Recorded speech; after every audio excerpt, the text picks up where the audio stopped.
Portanto, meus amigos, voltando a essas duas perguntas quanto ao uso de drogas, qual a chance de um usuário de drogas esportivas ter um problema, ou qual a chance de algum usuário de drogas esportivas ter algum problema, eu preciso considerar que eu tenho necessidade de conhecer a realidade do que seriam os desfechos que ocorrem com os usuários como um todo para fazer um cálculo. Mas vou dar apenas um exemplo, baseado nesse livro do Andar do Bêbado, onde ele trata do como o acaso determina nossas vidas e busca o efeito da aleatoriedade em vários fenômenos, e obviamente a gente acaba cometendo muitos erros quando nós vamos interpretar esses fatos, uma vez que a gente não tem informações sobre todos os componentes estatísticos, a gente acaba usando muito mais o instinto do que a razão baseada em uma estatística mais robusta, e isso fica exemplificado nessa história que ele conta, quando em 1989 ele diz que foi revisitar o reverendo Bayes, que é um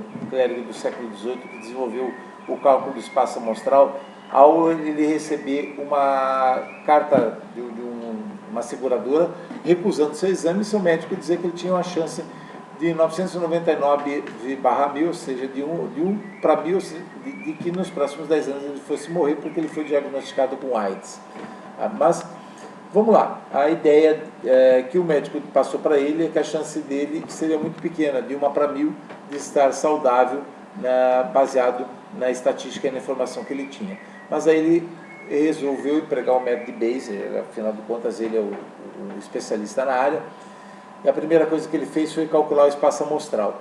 E como que ele fez isso? Ele pegou, baseado nesses conhecimentos de que pessoas infectadas que tiveram um exame positivo é o verdadeiro positivo, as não infectadas que tiveram um exame positivo são os falsos positivos, pessoas não infectadas que tiveram um exame negativo são os verdadeiros negativos, pessoas infectadas que tiveram um exame negativo são os falsos positivos. Então, portanto, eu já tenho 4 possibilidades aqui.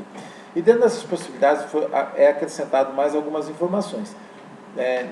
Por exemplo, em 1989, apenas 1 de cada 10.000 homens brancos americanos heterossexuais e não usuários de drogas eram testados e estavam infectados pelo HIV. Significa que apenas 1 a cada 10.000. Ainda, se eu tenho um falso negativo de 1 para 1000, desculpem, se eu tenho um falso, considerando que os falsos negativos fossem aproximadamente 0, uma suposição, e eu tenho um falso positivo a cada 1000, eu teria mais 10 casos nessa situação de falsos negativos, sendo 1 apenas positivo. Então eu tenho desses 9.989 homens ainda, dos 10.000, que não apresentarão exames negativos, ou melhor dizendo, que apresentarão exames negativos e não estão infectados. Mas qual a chance real dele estar infectado? Não é de 1 para 1000. Nesse caso, por ele se encaixar dentro dessa categoria aí do que ele acabou de descrever, do perfil de que apenas 1 de cada 10.000 estaria infectado, ele tem a chance de 1 para 11, ou de 10 sobre 11 de que ele estaria infectado pelo HIV. Significa que eu tomo uma decisão a partir de um dado mais qualificado, e aí, obviamente, quando eu tenho essas informações, eu tenho a possibilidade de errar menos. Isso vale para tudo que a gente faz na vida. Nem sempre eu tenho à disposição todas essas informações. Eu, por exemplo, se eu vou viajar de avião, eu não sei exatamente uma estatística de como é o atendimento de bordo de todas as empresas para tomar uma decisão. Às vezes eu uso o instinto. Se eu fui bem tratado na última viagem, eu vou tender a escolher aquela companhia que eu me afinizei mais, baseado nas minhas experiências. Mas isso não é bom o suficiente, principalmente nesse caso que a gente está falando do uso de drogas, para eu decidir se eu vou usar ou não.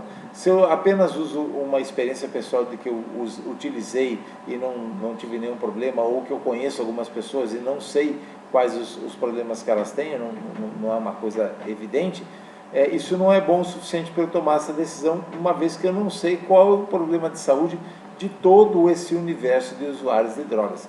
Como a gente tem algumas informações de que elas pioram o status de saúde, vários marcadores de saúde cardiovascular, de saúde da função renal e função hepática, aparentemente essa seria uma decisão que a probabilidade me levaria a um desfecho negativo maior do que o fato de não utilizar.